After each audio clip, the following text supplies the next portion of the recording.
ঈদের আনন্দে মেতে আছে দেশ। রাজধানী সহ সারা দেশে এখন আনন্দমুখর। ঈদ ও পহেলা বৈশাখের দীর্ঘ ছুটিতে ফাঁকা ঢাকায় পরিবার পরিজন নিয়ে ঘুরতে বেরিয়েছেন অনেকে। ভিড় করছেন বিনোদন কেন্দ্রগুলোয়। এদিকে ঈদের পরদিনও বাড়ির উদ্দেশ্যে ঢাকা ছাড়তে দেখা গেছে অনেককে। এজাজুল হক মুকুলের প্রতিবেদন। দেশ জুড়ে এখন উৎসবের আমেজ। ঈদ ও বাংলা নববর্ষের দীর্ঘ ছুটির এই সময়ে বাড়ি গেছেন রাজধানীর বিপুল সংখ্যক মানুষ। ঢাকার রাস্তা এখন একেবারেই ফাঁকা, গাড়ির চাপ তেমন একটা নেই, উধাও হয়ে গেছে ভিড়। রাজধানীতে যারা রয়েছেন তারা এই সুযোগে বেরিয়েছেন ঘুরতে। অনেকে বেরিয়েছেন পরিবার পরিজন নিয়ে, আবার কেউ বেরিয়েছেন ভালোবাসার মানুষকে নিয়ে। রাস্তাঘাট ফাঁকা, তাই আনন্দ লাগছে। পরিবার পরিজন নিয়ে বের হওয়া আর কি। এই সময়টা তো একটু ফাঁকা, এজন্য এখন বের হয়েছে ঘোরার জন্য।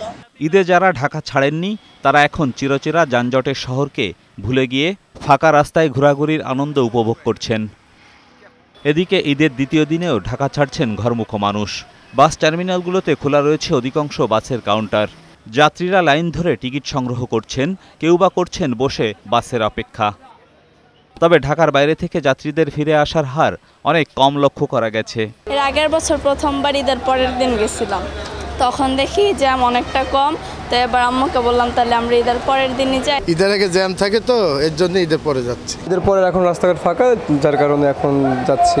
পরিবহন সংশ্লিষ্টরা বলছেন কয়েকদিন পর শুরু হবে কর্মজীবী মানুষের রাজধানীতে ফেরার পালা। এজাজুল হক মুকুল, বৈশাখী সংবাদ, ঢাকা।